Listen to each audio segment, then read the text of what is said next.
Action. Hai korang semua, bersama dengan saya lagi, Naci. Ya, apa?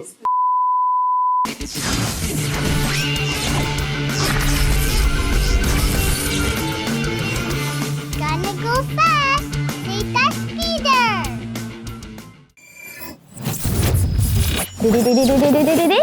Ting. Hai korang semua, bersama dengan saya lagi, Naci.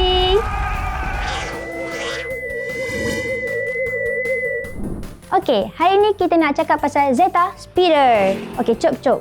Sebelum tu, korang semua jangan lupa like, share, tekan loceng, ding-ding dan subscribe semua social media Robot Zeta. Okey, jom! Ayo!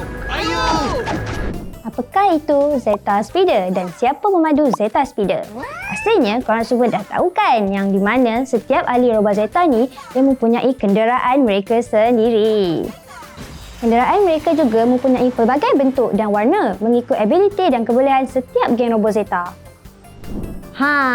Korang tahu tak apakah nama kenderaan untuk ketua Robot Zeta? Alah, yang si Rico tu. Alah, itu kan ketua kita. Tahu tak nama kenderaan dia? Ya, betul. Nama kenderaan Rico adalah Zeta Speeder. Kalau korang nak tahu, Zeta Speeder ni merupakan sebuah kereta lumba berkelajuan hypersonic. So, apa itu hypersonic? Hypersonic itu adalah sesuatu kelajuan yang 5 kali lebih laju daripada kelajuan bunyi. Maka dengan sebab itu, kenderaan Rico lah yang paling laju dekat Zetania ni. Sesuai dengan nama dia, Zeta Speeder. Vroom! Ciri khas Zeta Speeder dan sumber kuasa Zeta Speeder.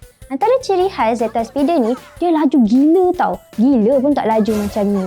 Kalau masa tengah lawan raksasa tu, dia boleh selit-selit celah kaki raksasa tu tau untuk alihkan perhatian raksasa tu. Hebat kan?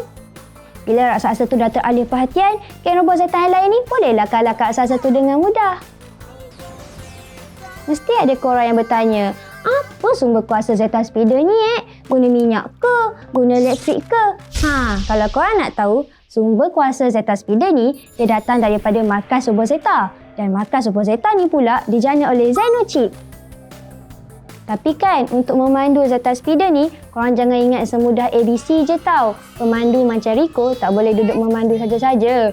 Macam, mengagang makan angin. Nak kawal Zeta Speeder ni, memerlukan minda strategi yang clear,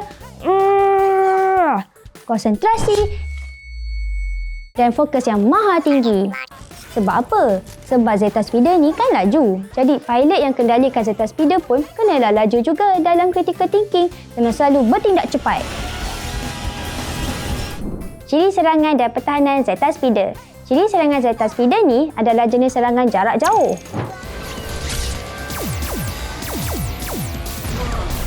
Okey, korang semua, itu je untuk episod kali ini. Jangan lupa like, follow, share dan subscribe tau IG, TikTok dan YouTube Robot Zeta. Okey, jumpa lagi semua. Go Robot Zeta!